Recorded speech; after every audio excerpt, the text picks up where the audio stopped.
ഒരൊറ്റപ്പെട്ട അവസ്ഥയിലാണെങ്കിൽ നമ്മൾ പ്രാർത്ഥിക്കണം. ആകെ ഒരു ഒറ്റപ്പെട്ട പോലെ തോന്നുവാണെങ്കിൽ പ്രാർത്ഥിക്കണം, ദൈവമേ ഒരിക്കലും അങ്ങ് അനാഥനായി വിടുകയില്ലെന്ന് അങ്ങ് പറഞ്ഞിട്ടുണ്ടല്ലോ. രോഗമുള്ള ഒരാൾ പ്രാർത്ഥിക്കണം, ദൈവമേ മരുന്നോ ലേപനമോ ഔഷധമോ അല്ല, ഞാൻ അവരെ സുഖപ്പെടുത്തുന്ന കർത്താവാണ്, വചനമയച്ച് സുഖപ്പെടുത്തുമെന്ന് നീ പറഞ്ഞിട്ടില്ലേ? ഓർമ്മപ്പെടുത്തി പ്രാർത്ഥിക്കുന്നത് ഏറ്റവും വേഗത്തിൽ ഒരാളുടെ പ്രാർത്ഥന കേൾക്കാൻ കാരണമാകും. പറഞ്ഞേ ഹല്ലേലൂയ. ഒരു കരം ഉയർത്തി പറഞ്ഞേ ഹല്ലേലൂയ, ഹല്ലേലൂയ. ഈ മോശ 3 പ്രാവശ്യം പ്രാർത്ഥിച്ചിട്ടും ദൈവം ഒരു പ്രാർത്ഥനയ്ക്ക് മറുപടി കൊടുത്തിട്ടില്ല. പക്ഷെ ഈ കാര്യം മോശ ദൈവം പറഞ്ഞ കാര്യം ഓർമ്മപ്പെടുത്തി പ്രാർത്ഥിച്ചപ്പോൾ എഴുതിയിരിക്കുന്നത്, പെട്ടെന്ന് കർത്താവ് ശാന്തനായി തന്റെ ജനത്തിനെതിരെയുള്ള തീരുമാനത്തിൽ നിന്ന് ദൈവം പിന്മാറി. പെട്ടെന്നൊരു അനുഗ്രഹത്തോടെ വന്നു. പ്രിയപ്പെട്ടവരെ, നമുക്കെല്ലാവരുടെയും ഒരു ആഗ്രഹമാണ്, എൻ്റെ കുടുംബം വേഗത്തിൽ അനുഗ്രഹം പ്രാപിക്കണം, എൻ്റെ ജീവിതം അനുഗ്രഹം പ്രാപിക്കണം. അത് പതുക്കെ 10 വർഷം കഴിഞ്ഞിട്ടല്ല, വേഗത്തിൽ. അതിനൊരു നല്ല വഴിയാണ് ദൈവം പറഞ്ഞ കാര്യം തന്നെ ദൈവവചനത്തെ ഓർമ്മപ്പെടുത്തി പ്രാർത്ഥിക്കണം. ഹല്ലേലൂയ. അവർക്ക് പറഞ്ഞേ ഹല്ലേലൂയ. നിങ്ങളിത് മനസ്സിലായി ഞാൻ വിചാരിക്കും. ഒന്നും കൂടെ വേഗത്തിൽ പറയാം. മോശ കരുണയ്ക്ക് വേണ്ടി പ്രാർത്ഥിച്ചു. എപ്പം ദൈവത്തിന്റെ ക്രോധം ആളിക്കത്തി ഇപ്പൊ നശിപ്പിക്കുമെന്ന് പറഞ്ഞപ്പം മോശ കരുണയ്ക്ക് വേണ്ടി പ്രാർത്ഥിച്ചു. ദൈവം മറുപടി കൊടുത്തില്ല. മധ്യസ്ഥ പ്രാർത്ഥന നടത്തി. 3-ാമത്തെ പ്രാർത്ഥന അബ്രഹത്തെയും ഇസ്ഹാക്കിനെയും യാക്കോബിനെയും ഓർക്കണേന്ന് പറഞ്ഞു. ഇതൊന്നും ദൈവം ഒരു മറുപടിയും പറഞ്ഞില്ല. 4-ാമത്തെ പ്രാർത്ഥന പ്രാർത്ഥിച്ചപ്പോൾ ദൈവം അന്നേരം മറുപടി കൊടുത്തു. അതാണ് ദൈവം പറഞ്ഞ ഒരു കാര്യം തന്നെ മോശ ദൈവസന്നിധിയിൽ നിന്ന് ദൈവത്തെ ഓർമ്മപ്പെടുത്തി. ഹല്ലേലൂയ. അവർക്ക് പറഞ്ഞേ ഹല്ലേലൂയ. നിങ്ങളുടെ കുടുംബത്തിൽ ഭയങ്കര അസ്വസ്ഥതകളൊക്കെ ഫീൽ ചെയ്യുന്ന ആരെങ്കിലും പ്രാർത്ഥിക്കുന്നുണ്ടെങ്കിൽ, ഇത് എവിടെയെങ്കിലും ഇരുന്ന് ആരെങ്കിലും കാണുക, വീട്ടിലൊരു ഉയർച്ചയില്ല, എൻ്റെ വീട് എത്ര ചെയ്താലും നഷ്ടത്തിലേ ചെന്ന് നിൽക്കുന്നുള്ളൂ, ഒരു മേൽഗതിയില്ല, ഒരു ഉയർച്ചയില്ല, തകർച്ചയാണ്, കഷ്ടപ്പാടാണ്, എത്ര കൊല്ലമായി പൊട്ടക്കടിച്ച് കിടക്കുന്ന തവളയെ പോലെ വട്ടം കറങ്ങുന്ന അവസ്ഥയാണെങ്കിൽ, നിങ്ങളുടെ കുടുംബത്തിന് വേണ്ടി ഈശോ പറഞ്ഞിട്ടില്ലേ എന്നിൽ വിശ്വസിക്കുന്നവന്റെ കുടുംബം രക്ഷ പ്രാപിക്കുമെന്ന് പറഞ്ഞിട്ടില്ലേ? സക്കേവൂസിനോട് പറഞ്ഞു, ഇന്ന് ഈ ഭവനത്തിന് രക്ഷ വന്നിട്ടിരിക്കുന്നു എന്ന് പറഞ്ഞില്ലേ? നമ്മൾ നമ്മുടെ കുടുംബത്തിൽ നിന്നുകൊണ്ട് പ്രാർത്ഥിക്കുമ്പം പറയണം, ദൈവമേ അങ്ങ് വചനത്തിൽ പറഞ്ഞിട്ടുണ്ടല്ലോ ഈ വീട് രക്ഷിക്കപ്പെടുമെന്ന്. അത് ഞാൻ ഏറ്റെടുത്ത് ആ വചനം എൻ്റെ കുടുംബത്തിന് വേണ്ടി ദൈവത്തെ ഞാൻ ഓർമ്മപ്പെടുത്തി പ്രാർത്ഥിച്ചാൽ ആ വീട് വിശുദ്ധീകരിക്കപ്പെട്ടിരിക്കും. പറഞ്ഞേ ഹല്ലേലൂയ. അവർക്ക് പറഞ്ഞേ ഹല്ലേലൂയ. ഇനി അടുത്തത്, നമ്മൾ പ്രാർത്ഥിക്കുമ്പോൾ നമ്മൾ ഓർക്കുക, ജീവിതത്തിൽ മുഴുവൻ തടസ്സങ്ങളും പ്രശ്നങ്ങളും മുന്നോട്ട് പോകാൻ പറ്റുന്നില്ല, വഴി മുട്ടി പോലെയാണ്, ഇനി ഒരു വഴിയില്ല. അപ്പൊ നിങ്ങൾ പ്രാർത്ഥിക്കണം, ഞാനാണ് വഴി എന്ന് ഈശോ പറഞ്ഞിട്ടുണ്ട്, എന്നിലൂടെ പ്രവേശിക്കുന്നവൻ രക്ഷപ്പെടുമെന്ന് പറഞ്ഞിട്ടുണ്ട്. അപ്പോൾ ഈശോയോട് നമ്മൾ പറയണം, എൻ്റെ എല്ലാ വഴികളും അടഞ്ഞിരിക്കുകയാണ്, ഞാൻ എൻ്റെ അവസ്ഥകൾ, ഈ പ്രശ്നമുള്ള അവസ്ഥയിൽ നോക്കി ഞാൻ പ്രാർത്ഥിക്കുകയാണ്, ഈശോയെ നീ പറഞ്ഞിട്ടുണ്ടല്ലോ ഞാനാണ് വഴിയെന്ന്.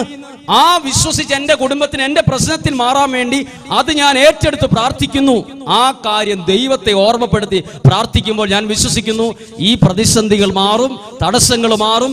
രോഗമുള്ളവരിങ്ങനെ പ്രാർത്ഥിക്കണം, കടബാധ്യതയുള്ളവർ പ്രാർത്ഥിക്കണം. എന്ത് കടബാധ്യതയിൽ കഴിയുന്നവർ 5 അപ്പം 5000 പേർക്ക് കൊടുത്ത് ഈശോ ഇല്ലേ, അത് നിങ്ങളുടെ കുടുംബത്തിന് വേണ്ടി ഏറ്റെടുത്ത് 5 അപ്പം 5000 പേർക്ക് വേണ്ടി കൊടുത്തല്ലോ കർത്താവേ, ഞാനത് അങ്ങേ ഓർമ്മപ്പെടുത്തി എൻ്റെ കുടുംബത്തിന്റെ പ്രതിസന്ധികളെ, ഈ കടബാധ്യതയെ മാറ്റണമേ. നിങ്ങളൊന്ന് പ്രാർത്ഥിച്ചു നോക്കിക്കേ, നിങ്ങൾക്ക് എല്ലാവർക്കും ഒരു സാക്ഷ്യം പറയാൻ ദൈവം ഒരു അവസരം ദൈവം തന്നിരിക്കും. പറഞ്ഞേ ഹല്ലേലൂയ. ഒരു കരം ഉയർത്തി പറഞ്ഞേ ഹല്ലേലൂയ, ഹല്ലേലൂയ. കരങ്ങൾ താഴ്ത്താം. പ്രിയപ്പെട്ട, ഇതെന്തെന്നറിയോ, ദൈവത്തിന്റെ മക്കൾ അനുഗ്രഹം പ്രാപിക്കാനുള്ള വഴികൾ ദൈവവചനത്തിലുണ്ട്. നമ്മളിത് ദൈവസന്നിധിയിൽ ഇരുന്ന് പ്രാർത്ഥിക്കുമ്പോൾ പരിശുദ്ധാത്മാവ് ഇത് നമ്മുടെ ഹൃദയ പലകയിൽ എഴുതി തരും. ഇങ്ങനെ പ്രാർത്ഥിച്ചാൽ കുറെ ആളുകൾ ഈ പ്രാർത്ഥനയിലൂടെ അനുഗ്രഹം പ്രാപിക്കും. ഞാനിത് പറയാൻ തന്നെ കാരണം, ഒരുപക്ഷെ ഈ ഒരു ദൈവവചനത്തിലൂടെ, പുറപ്പാട് 32-ാം അധ്യായത്തിലൂടെ അനുഗ്രഹം പ്രാപിക്കാനുള്ള ഒരുപാട് പേര് ഇവിടെ ഇരിപ്പുണ്ടാവും. ഇനി നിങ്ങളൊരു കുറച്ച് മാസങ്ങൾ കഴിഞ്ഞ് നിങ്ങൾ ചിന്തിച്ചോ, ഇതുപോലെ പ്രാർത്ഥിച്ച നിങ്ങൾ അനേകം ആളുകൾക്ക് ഒരു സാക്ഷ്യം പറയാൻ ഈ കുരിശിൻ ചുവട്ടിൽ നിൽക്കാനുള്ള ഭാഗ്യം ദൈവം തന്നിരിക്കും. ഒരു പ്രവചനം പോലെ നിങ്ങളത് സ്വീകരിച്ചു. എവിടെ ഇരിക്കുന്നവരാണേലും ആരായിരുന്നാലും ഈ കുരിശിൻ ചുവട്ടിൽ നിന്ന് ഒരു സാക്ഷ്യം പറയാൻ ദൈവം ഒരു അവസരം ഒരുക്കിയിരിക്കും. ഹല്ലേലൂയ. അവർക്ക് പറഞ്ഞേ ഹല്ലേലൂയ. ഒരു രീതി നമ്മൾ കണ്ടു, ദൈവത്തെ ഓർമ്മപ്പെടുത്തി പ്രാർത്ഥിച്ചു. അടുത്ത ഒരു പ്രാർത്ഥനാ വിഷയം കൂടി നിങ്ങളുടെ ശ്രദ്ധയിൽ കൊണ്ടുവരികയാണ്. പെട്ടെന്ന്, അതായത് 5 മിനിറ്റിനുള്ളിൽ ഒരാളുടെ പ്രാർത്ഥന കേട്ട സംഭവം ബൈബിളിലുണ്ട്. എത്ര 5 മിനിറ്റിനുള്ളിൽ അത്രയും പ്രാർത്ഥന കേട്ട ഒരു സംഭവം വേറെ എവിടെയും നമ്മൾ വായിക്കുന്നത്. 5 മിനിറ്റ്. അതായത് അത് 2 രാജാക്കന്മാരുടെ പുസ്തകം 20-ാം അധ്യായത്തിലാണ് 5 മിനിറ്റ് കൊണ്ട് ഒരാളുടെ പ്രാർത്ഥന കേട്ടു. 5 മിനിറ്റ്. അത് നിസ്സാരമായ ഒരു കടബാധ്യത മാറിയെന്നോ ഒരു ചെറിയൊരു രോഗം മാറിയെന്നൊന്നുമല്ല, വലിയൊരു അവസ്ഥയിൽ നിന്ന് പെട്ടെന്ന് അത്ഭുതം നടന്നൊരു സംഭവം. അത് ഹെസക്കിയ എന്ന വ്യക്തിയെ കുറിച്ചാണ്. ഹെസക്കിയ രോഗബാധിതനായി മരണത്തോട് മല്ലിട്ട് കട്ടിലേൽ ഇങ്ങനെ കിടക്കുമ്പം ദൈവം ഒരു പ്രവാചകനെ, യേശയ്യ പ്രവാചകനെ, ഈ ഹെസക്കിയായുടെ വീട്ടിലേക്ക്, അയാൾ കിടക്കുന്ന കട്ടിലിലേക്ക്, രോഗിയായ അവസ്ഥയിലേക്ക് അയച്ചു. എന്നിട്ട് ദൈവം യേശയ്യായോട് പറഞ്ഞു, നീ ചെന്ന് ഹെസക്കിയായോട് പറ, എല്ലാ കാര്യം ക്രമപ്പെടുത്തിക്കോ, പെട്ടെന്ന് മരിക്കും. ഇതാരാ പറഞ്ഞത്? പ്രവാചകനല്ല പറഞ്ഞത്, ദൈവമാണ് പറഞ്ഞത്. അപ്പൊ ഇനി യാതൊരു മാറ്റമില്ലാത്ത കാര്യമാണ്. ഇത് കേട്ടപ്പം നമ്മൾ ആരെങ്കിലും ഇങ്ങനെ കേൾക്കുന്നേ നമ്മൾ എങ്ങനെയാ പ്രാർത്ഥിക്കുള്ളൂ? ദൈവമേ, ആ രോഗം, ആ മരണം മാറിപ്പോണേന്നേ പ്രാർത്ഥിക്കുള്ളൂ.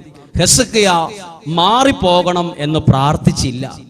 നമ്മൾ ഈ ലോകത്തിലെ ആരിങ്ങനെ ഒരു വിഷയം കേട്ടാലും നമ്മളോട് പറയുക, നിങ്ങൾക്കൊരു തകർച്ച വരാനുണ്ട്. നമ്മൾ പ്രാർത്ഥിക്കുന്നത് എങ്ങനെയാ? തകർച്ച മാറിപ്പോണേന്നാണ്. രോഗം വരാൻ സാധ്യതയുണ്ടെന്ന് പറഞ്ഞാലോ, രോഗം മാറിപ്പോണേന്ന് പ്രാർത്ഥിക്കും. നിങ്ങളുടെ കുടുംബത്തിലേക്ക് ഒരു പരാജയം വരുന്നതായിട്ട് കാണുന്നുണ്ടല്ലോ എന്ന് ആരെങ്കിലും പറഞ്ഞാൽ നമ്മൾ അന്നേരം പ്രാർത്ഥിക്കും, ആ പരാജയം മാറിപ്പോണേന്ന്. ഹെസക്കിയായോട് പറഞ്ഞു, നീ മരിക്കും, പെട്ടെന്ന് മരിക്കും എന്ന് പറഞ്ഞപ്പം പ്രാർത്ഥിക്കേണ്ടത് എങ്ങനെയാ? ആ മരണം മാറിപ്പോണേന്നല്ലേ പ്രാർത്ഥിക്കേണ്ടത്. പക്ഷേ ഹെസക്കിയ ദൈവമക്കളെ ഇന്നും ജീവിക്കുന്ന നമ്മളെ ഒരു പുതിയ പ്രാർത്ഥന പഠിപ്പിച്ചിട്ടുണ്ട് കേട്ടോ. ഇങ്ങനെയാണ് പ്രാർത്ഥിച്ചത്. അതെല്ലാവർക്കും പ്രാർത്ഥിക്കാൻ പറ്റില്ല കേട്ടോ. 20-ാം അധ്യായം 3-ാമത്തെ വാക്യം, ഹെസക്കിയ ചുവരിലേക്ക്, ഭിത്തിയുടെ അടുത്തേക്ക് മുഖം തിരിച്ചുകൊണ്ട് കർത്താവിനോട് പ്രാർത്ഥിച്ചു, മരണം മാറിപ്പോണേ, രോഗം സുഖമാകണേ. നല്ല പ്രാർത്ഥിച്ചത് കേട്ടോ. കർത്താവേ, ഞാൻ എത്ര വിശ്വസ്തമായും ആത്മാർത്ഥതയും കൂടിയാണ് ഇത്രയും നാള് അങ്ങയുടെ മുമ്പിൽ പ്രവർത്തിച്ചത് എന്ന് ഒന്ന് ഓർക്കണമേ എന്ന് പറഞ്ഞു. ഇതാണ് പ്രാർത്ഥന. എന്താ പ്രാർത്ഥിച്ചത്? രോഗം പിടിപെട്ട് മരണത്തിന്റെ വക്കിൽ നിൽക്കുമ്പോൾ യേശയ്യാ പ്രവാചകൻ വഴി ദൈവം പറഞ്ഞു, നീ മരിക്കൂന്ന് പറഞ്ഞപ്പോൾ മരിക്കല്ലേ, രോഗം മാറിപ്പോണേ, സുഖപ്പെടുത്തണേന്നൊന്നും പ്രാർത്ഥിച്ചില്ല. ഹെസക്കിയ പ്രാർത്ഥിക്കുകയാണ്, ദൈവമേ, ഞാൻ ഇത്രയും നാള് എത്രയോ വിശ്വസ്തയോടും ആത്മാർത്ഥതയോടും സത്യസന്ധതയോടും കൂടി ജീവിച്ചെന്നുള്ള കാര്യം നീ ഒന്ന് ഓർക്കണമെന്ന് ദൈവത്തോട് പറഞ്ഞു. അന്നേരം തന്നെ മരണം വരുമെന്ന് പ്രവചിച്ചു പറഞ്ഞ് യേശയ്യാ പ്രവാചകൻ വീട്ടിൽ നിന്ന് ഇറങ്ങുന്നതിന് മുമ്പ് ദൈവം യേശയ്യായോട് പറഞ്ഞു, പോയി അവനോട് പറ, അവന്റെ ആയുസ് 15 വർഷം കൂടെ നീട്ടിയിരിക്കുന്നു, വേഗം പോയി പറയാൻ പറഞ്ഞു. 5 മിനിറ്റിനുള്ളിൽ ഹെസക്കിയായുടെ പ്രാർത്ഥന കേട്ടു. എന്താണ് പ്രാർത്ഥന കേൾക്കാനുള്ള കാരണം? ഹെസക്കിയായിക്ക് ജീവിച്ചിരുന്ന സമയത്ത് 3 കാര്യങ്ങൾ അവകാശപ്പെടാനുണ്ടായിരുന്നു. ഒന്നത് വിശ്വസ്തതയും ആത്മാർത്ഥതയും നന്മയും. ഇവിടെ ഇരിക്കുന്ന എത്ര പേർക്ക് ദൈവത്തോട് പറയാൻ പറ്റും, ദൈവമേ, ഈ 32 വയസ്സ് വരെ എത്രയോ വിശുദ്ധിയോടും വിശ്വസ്തയോടും കൂടി ജീവിച്ചെന്ന് അങ്ങേക്ക് അറിയാലോ. അങ്ങനെ പ്രാർത്ഥിച്ചാൽ, ഈ ലോകത്തിൽ ഏറ്റവും വിശുദ്ധരുടെ മാധ്യസ്ഥം തേടി പ്രാർത്ഥിച്ചാൽ പെട്ടെന്ന് അനുഗ്രഹം കിട്ടുന്ന പ്രാർത്ഥനയെ നമ്മൾ വിശ്വസിക്കുന്നത് യൂദാശ്ലീഹായുടെ മാധ്യസ്ഥം, പാന്ത്രേപ്പിയോയുടെ മാധ്യസ്ഥം. ഇത് കേട്ടിട്ട് എല്ലാവരും കേൾക്കണം. നമ്മൾ ഓടുന്നത് എന്താ? യൂദാശ്ലീഹയുടെ പള്ളിയിൽ പോയി എന്ത് കാര്യം പ്രാർത്ഥിച്ചാലും പെട്ടെന്ന് 9 നൊവേന ചൊല്ലി പ്രാർത്ഥിച്ചു നമ്മുടെ ജീവിതത്തിൽ ഇടപെടും, തർക്കമില്ലാത്ത കാര്യമാണ്. എന്നാൽ അതിനേക്കാൾ വേഗത്തിൽ ദൈവം ഇടപെടും എന്തുണ്ടെങ്കിൽ യൂദാശ്ലീഹായുടെ ജീവിതകാലത്തെ വിശുദ്ധിയുടെയും വിശ്വസ്തതയുടെയും മാധ്യസ്ഥ ശക്തിയാണ് നമ്മൾ മേടിച്ചെടുക്കുന്നത് പ്രാർത്ഥിച്ച്. എന്നാൽ നമുക്ക് തന്നെ 50 വയസ്സ്, 60 വയസ്സ്, 70 വയസ്സ്, 30 വയസ്സ്, 20 വയസ്സ് വരെ ജീവിക്കുന്ന നമുക്ക് ദൈവത്തോട് പറയാൻ പറ്റുമോ? 20 വയസ്സ് വരെ ദൈവമേ, അങ്ങേക്ക് അറിയാലോ, എത്രയോ വിശുദ്ധിയോടെ ഞാൻ ജീവിച്ചെന്ന് അങ്ങേക്ക് അറിയാലോ എന്ന് പറയാൻ ധൈര്യമുള്ളവര് വളരെ കുറവാണ്. അങ്ങനെ ഒരു ധൈര്യം ഉണ്ടെങ്കിൽ നമ്മൾ എവിടെയും പോകണ്ട. 5 മിനിറ്റിനുള്ളിൽ നമ്മൾ പ്രാർത്ഥിച്ചാൽ എത്ര വലിയ അത്ഭുതവും നമ്മുടെ ജീവിതത്തിൽ നടന്നിരിക്കും. പക്ഷേ ഇതുപോലൊരു ജീവിത വിശുദ്ധിയുടെ ഡിപ്പോസിറ്റ് നമുക്ക് വേണം. പറഞ്ഞേ ഹല്ലേലൂയ. ഒരു കരം ഉയർത്തി പറഞ്ഞേ ഹല്ലേലൂയ, ഹല്ലേലൂയ. കരങ്ങൾ താഴ്ത്തി ഒന്ന് കേട്ടെ. ഹെസക്കിയ എന്നാ പ്രാർത്ഥിച്ചു? ഒന്നും കൂടെ ഒന്ന് ശ്രദ്ധിച്ച് കേട്ടാൽ നിങ്ങൾക്ക് വലിയൊരു പ്രയോജനപ്പെടും. ഹെസക്കിയ പ്രാർത്ഥിച്ചു, രോഗം മാറണം, പ്രാർത്ഥിച്ചില്ല. മരണം ഉണ്ടാകരുത്, പ്രാർത്ഥിച്ചില്ല. ഇതൊന്നും പ്രാർത്ഥിച്ചില്ല. ഇത്രേ പറഞ്ഞുള്ളൂ, ദൈവമേ നീ ഒന്ന് ഓർക്കണം. അപ്പൊ എനിക്കൊരു നല്ല ബോധ്യം കിട്ടി. ഇനി തൊട്ട് നമ്മൾ 50 നോമ്പ് കൃത്യമായിട്ട് എടുക്കുന്ന ആൾക്കാരാണ് നമ്മളൊക്കെ. ഞാനും ഈ പ്രാവശ്യം 50 നോമ്പ് കർശനമായിട്ട് എടുത്തു. പല സ്ഥലത്തും ധ്യാനത്തിന് ചെന്നപ്പോൾ അവിടെയുള്ള ആൾക്കാർ ചോദിച്ചു, അത് കുഴപ്പമില്ല അച്ഛാ, ഇത് കൂട്ടിക്കോ. ഞാൻ പറഞ്ഞു വേണ്ട. ഞങ്ങളുടെ കൂടെയുള്ള എല്ലാവരും കർശനമായ നോമ്പെടുത്തു. അങ്ങനെ പ്രാർത്ഥിച്ചു കഴിഞ്ഞപ്പോൾ എനിക്കൊരു നല്ല ബോധ്യം കിട്ടി. ഇനി എന്താവശ്യം വന്നാലും ഞാൻ ദൈവത്തോട് പറയും. എന്ത്? കഴിഞ്ഞ 2019 50 നോമ്പ് എത്രയോ വിശ്വസ്തയോടെ എടുത്ത ഒരാളാണ് ഞാൻ. അത് നീ ഒന്ന് ഓർക്കണം. ദൈവത്തിന് അത് ഓർക്കാതിരിക്കാൻ പറ്റില്ല. നമ്മൾ കഴിഞ്ഞ ഒരു വർഷം കൃത്യമായി വിശുദ്ധിയോടെ ജീവിച്ച ഒരാളാണെങ്കിൽ ധൈര്യപൂർവ്വം പറ, എൻ്റെ വീട്ടിലിപ്പം ഭയങ്കര പ്രതിസന്ധിയിലാണ് ഉള്ളത് കർത്താവേ, ഞാൻ കഴിഞ്ഞ ഒരു വർഷം എൻ്റെ കുടുംബം എങ്ങനെയാ ദൈവസന്നിധിയിൽ ജീവിച്ചതെന്ന് നീ ഒന്ന് ഓർത്തു നോക്കിക്കേ. അന്നേരം നിങ്ങളുടെ ജീവിതത്തിൽ ദൈവം തൊടുന്ന അനുഭവം ഉണ്ടായിരിക്കും. അതാണ് വിശുദ്ധരുടെ മാധ്യസ്ഥം തേടി പ്രാർത്ഥിച്ച് അനുഗ്രഹം പ്രാപിക്കുന്നതിനേക്കാൾ വേഗത്തിൽ നമ്മുടെ ജീവിതത്തിൽ അനുഗ്രഹം വരാനുള്ള മറ്റൊരു വഴിയാ. ഹെസക്കിയ വേറെ ആരുടെയും മാധ്യസ്ഥം തേടി പ്രാർത്ഥിച്ചോ? ഹെസക്കിയ മാധ്യസ്ഥം തേടി പ്രാർത്ഥിക്കരുതെന്നല്ല, ഹെസക്കിയ ഇവിടെ മറ്റൊരു പ്രാർത്ഥനാ രീതി കൂടി നമുക്ക് പഠിപ്പിക്കുക. മറ്റൊരു പ്രാർത്ഥന, നമ്മുടെ ജീവിത വിശുദ്ധിയുടെ യോഗ്യത ഏറ്റവും ശക്തമായ യോഗ്യതയാണ്. പറഞ്ഞേ ഹല്ലേലൂയ. ഒരു കരം ഉയർത്തി എന്ന് പറഞ്ഞേ ഹല്ലേലൂയ, ഹല്ലേലൂയ. അങ്ങനെ നിങ്ങൾക്കുണ്ടെങ്കിൽ ഇനി മുതൽ നിങ്ങൾക്ക് പ്രാർത്ഥിക്കാം ഇങ്ങനെ ധൈര്യപൂർവ്വം. എങ്ങനെ? ഇന്നു മുതൽ നിങ്ങൾ ഈ ഒരു വർഷം നല്ല വിശ്വസ്തയോടും വിശുദ്ധിയോടും പ്രാർത്ഥനയോടും കൂടെ ജീവിച്ച് നിങ്ങൾക്ക് ഒരു വർഷം കഴിയുമ്പോൾ നിങ്ങളുടെ കുടുംബത്തിൽ ഒരു പ്രത്യേക ആവശ്യം വന്നു, പെട്ടെന്ന് കുറച്ച് പൈസയുടെ ആവശ്യം വന്നു, നിങ്ങൾക്ക് ധൈര്യപൂർവ്വം ദൈവത്തോട് പറയാം, ദൈവമേ ഇത്ര വിശ്വസ്തയോടും വിശുദ്ധിയോടും കൂടിയാ കഴിഞ്ഞ 2 വർഷമായിട്ട് ഞാൻ ജീവിച്ചേ. ഇതുപോലെ ഞാൻ എല്ലാ പ്രാർത്ഥനയിലും പങ്കെടുത്തത്. ഞാനും എൻ്റെ കുടുംബവും ഇതുവരെ 7:30 സമയത്ത് പ്രാർത്ഥന മുടക്കിയിട്ടില്ല, ദൈവവചനം വായിക്കാതിരുന്നിട്ടില്ല. ഞാൻ അത്ര വിശുദ്ധിയോടും വിശ്വസ്തയോടും ദൈവവചനത്തിലാണ് ജീവിച്ചത്. ദൈവമേ എൻ്റെ കുടുംബത്തിന് വേണ്ടി നീ അതൊന്ന് ഓർക്കണമേ. ആ കഷ്ടത മാറിയിരിക്കും, ആ പ്രതിസന്ധി മാറിയിരിക്കും, ആ തടസ്സം മാറിയിരിക്കും. അത് വിശ്വാസത്തോടെ ഏറ്റെടുത്തെന്ന് പറഞ്ഞേ ഹല്ലേലൂയാ. അവർക്ക് പറഞ്ഞേ ഹല്ലേലൂയാ. കരങ്ങൾ താഴ്ത്തി 2 പ്രാർത്ഥന. പഴയ നിയമത്തിൽ മോശ ദൈവത്തോട് പറഞ്ഞു, നീ വാഗ്ദാനം ചെയ്ത കാര്യം ഒന്ന് ഓർക്കണമെന്ന് പറഞ്ഞു. 1. 2 ഹെസക്കിയ പറഞ്ഞു, എൻ്റെ ജീവിതകാലത്ത് ഞാൻ ജീവിച്ചത് എങ്ങനെയെന്ന് ഒന്ന് ഓർക്കണം.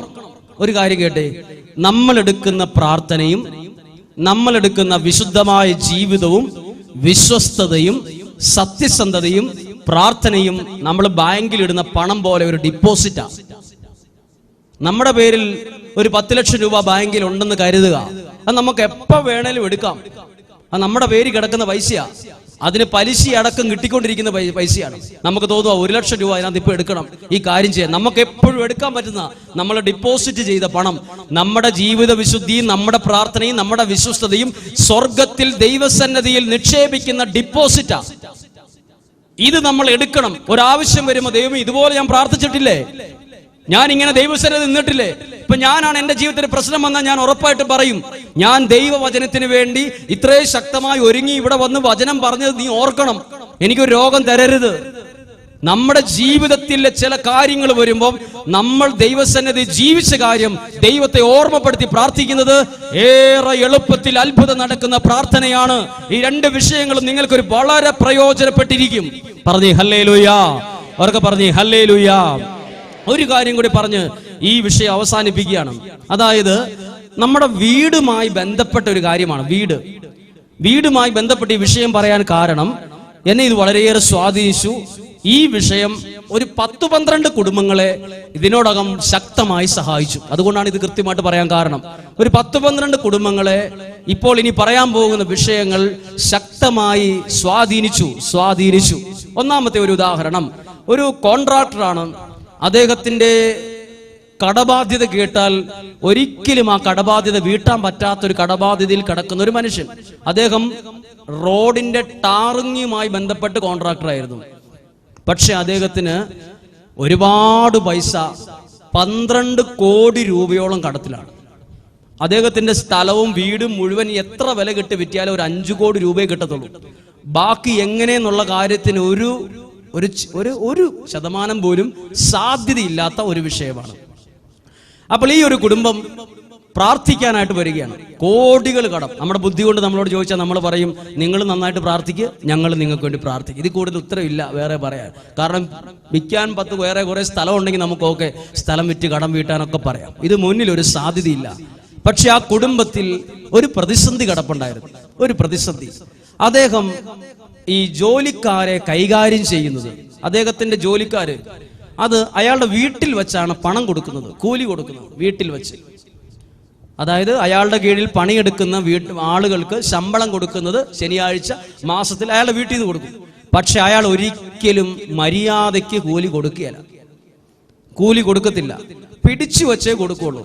അയാൾ ആ പിടിച്ചു വെച്ച പണം അയാളുടെ ജീവിതത്തെ ആദ്യകാലത്തൊന്നും ബാധിച്ചില്ല. ഒരുപാട് അന്യസംസ്ഥാന തൊഴിലാളികളുടെ കൊടുക്കേണ്ട പണം അത് കൊടുക്കാതെ സൂക്ഷിച്ചു വെച്ച് അവരുടെ കണ്ണുനീര് വീണ് അയാളുടെ വീട് കണ്ണുനീര് വീണ്. കാരണം ആരുടെ കണ്ണുനീര്? പണിക്കാരുടെ കണ്ണുനീര്. ഇവിടെ നിങ്ങളുടെ കൂടെ നിങ്ങളുടെ വീട്ടിൽ പണിയെടുക്കുന്ന ആരേലും ഉണ്ടെങ്കിൽ അവനൊരു 10 രൂപ കുറച്ച് കൊടുത്തിട്ട് ആ വ്യക്തിയുടെ കണ്ണുനീര് നമ്മുടെ പറമ്പിലോ വീട്ടിലോ വീഴരുത്. അവൻ 500 രൂപ കൂലി ഉണ്ടെങ്കിൽ 450 മതി, പൊക്കോ, 50 പിന്നെ തരാം. എപ്പം? പിന്നെ 50 രൂപ നമ്മുടെ വീട്ടിൽ പിടിച്ച് ഉണ്ടെങ്കിൽ അത് 500 ആണ്, 510 കൊടുക്കാൻ പറ്റുമെങ്കിൽ കൊടുക്കണം. കാരണം അവൻ നമ്മുടെ വീട്ടിൽ രാവിലെ തൊട്ട് വൈകുന്നേരം വരെ വെയിലും കൊണ്ട് പണിയെടുത്തിട്ട് കൂലി വേണമെന്ന് കൈ നീട്ടി മേടിക്കുമ്പം 400 രൂപ കൊടുത്തുണ്ടെങ്കിൽ 100 രൂപയ്ക്ക് വേണ്ടി അവന്റെ മനസ്സൊന്ന് വേദനിക്കും. അങ്ങനെ ഒരുപാട് പേരുടെ വേദന അയാളെ കൊണ്ടുചെന്ന് എത്തിച്ചത് നമ്മൾ ഒരിക്കലും ബുദ്ധി കൊണ്ട് ചിന്തിച്ചാൽ ഉത്തരം കിട്ടാത്ത അത്രയും കടബാധ്യതയിൽ, ഭയങ്കര കടബാധ്യതയാണ്. അപ്പോൾ ഇവരുടെ വീടുമായി ബന്ധപ്പെട്ട് കിടക്കുന്ന തടസ്സമാണ്. അപ്പോൾ ഈ വീടിന്റെ പ്രശ്നം മാറാൻ ഒരു പ്രാർത്ഥനാ രീതി ആ വ്യക്തിക്ക് നിർദ്ദേശിച്ചു കൊടുത്തതാണ് ഉൽപ്പത്തി പുസ്തകത്തിലുള്ളത്. അത് ഉൽപ്പത്തി പുസ്തകം 25-ാം അധ്യായത്തോടനുബന്ധിച്ച് യാക്കോബിന്റെ കോവണി എന്നൊരു 28-ാം അധ്യായം 10 മുതലുള്ള തിരുവചനങ്ങളാണ്. ഈ വഴിയാണ് ഞാൻ അദ്ദേഹത്തോട് പറഞ്ഞു കൊടുത്തത്. നിങ്ങൾക്ക് പ്രയോജനപ്പെടുമെങ്കിൽ അത് നിങ്ങളെ ഉപകരിക്കും, നിങ്ങൾക്ക് സഹായമാകും. ഒരു ദിവസം യാക്കോബ് സൂര്യൻ അസ്തമിച്ചപ്പം ഒരിടത്ത് ഒരു കല്ലെടുത്ത് തലയണയാക്കി വെച്ചിട്ട് അവിടെ കിടന്നുറങ്ങി. ഉറങ്ങാൻ കിടന്നപ്പം യാക്കോബിന് ഒരു ദർശനമുണ്ടായി. ഒരു കോവണി. കോവണിയുടെ പ്രത്യേകത, കോവണി നമ്മുടെ ഭാവനയിൽ ഒന്നെങ്കിൽ ഏണി എന്ന് പറഞ്ഞാൽ അത് മുളക് പറിക്കാനൊക്കെ കയറുന്ന അത് ഏണി. കോവണി എന്ന് പറയുമ്പോൾ 2 തട്ടുകൾ അടിച്ചാണ് കോവണി. യാക്കോബ് ഒരു സ്വപ്നം കാണുവാണ്.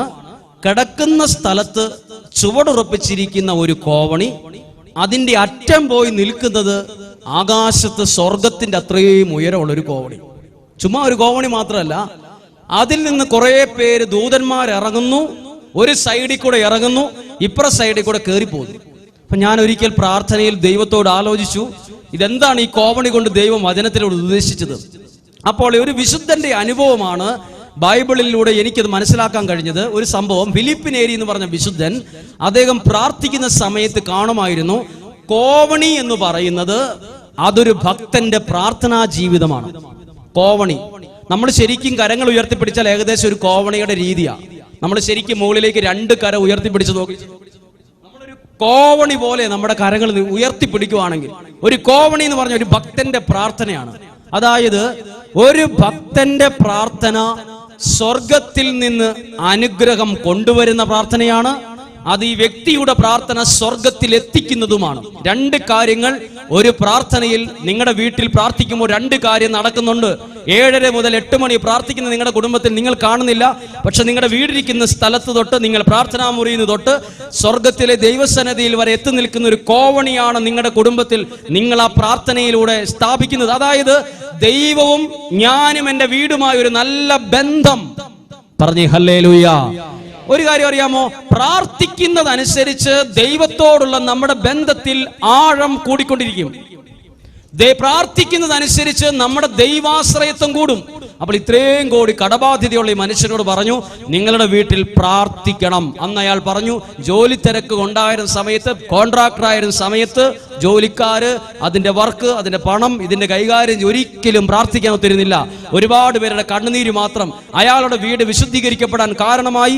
അദ്ദേഹത്തോട് പറഞ്ഞു, കുടുംബത്തിൽ നിങ്ങളുടെ പ്രാർത്ഥനാ മുറിയിൽ ഒരു കോവണി വേണം. എന്ത് കോവണി? സ്വർഗത്തോളം എത്തുന്ന ഒരു കോവണി. അതിലൂടെ ദൂതന്മാര് കയറുകയും ഇറങ്ങുകയും വേണം. അങ്ങനെ പ്രാർത്ഥന തുടങ്ങി. അയാളുടെ ജീവിതത്തെ അത് വല്ലാതെ സ്വാധീനിച്ചു. അയാളുടെ കുടുംബത്തിൽ നിന്ന് ഓരോ ഘട്ടം ഘട്ടമായി തടസ്സങ്ങളും പ്രതിസന്ധികളും മാറി അയാളുടെ ജീവിതത്തെ ദൈവം അനുഗ്രഹിക്കാൻ തുടങ്ങിയ വിവരം, പൂർണ്ണമായി കടബാധ്യത മാറിയ വിവരമല്ല ഞാൻ പറയുന്നത്, ദൈവം അയാളുടെ ജീവിതത്തെ ഏറ്റെടുക്കുന്ന അനുഭവം അയാൾക്കുണ്ടതായി അയാൾ ഫോൺ വിളിച്ച് പറയുണ്ടായി. അതായത് ശ്രദ്ധിച്ചോ, നമ്മുടെ വീട്ടിൽ എന്ത് തടസ്സങ്ങളുണ്ടെങ്കിലും യാക്കോബ് സ്വപ്നത്തിൽ കണ്ട ഒരു കോവണി, അതായത് ഒരു ഭക്തന്റെ പ്രാർത്ഥനാ ജീവിതമാകുന്ന കോവണി നമ്മുടെ വീട്ടിലുണ്ടെങ്കിൽ ദൈവദൂതന്മാര് കയറുകയും ഇറങ്ങുകയും ചെയ്താൽ കുടുംബത്തിന്റെ ഏത് തടസ്സങ്ങളും മാറും. പറഞ്ഞേ ഹല്ലേലൂയ. ഇനി യാക്കോബ് ഒരു കോവണി കണ്ടപ്പോ എവിടെയൊക്കെ അനുഗ്രഹം വന്നതെന്നും കൂടി അറിയാം.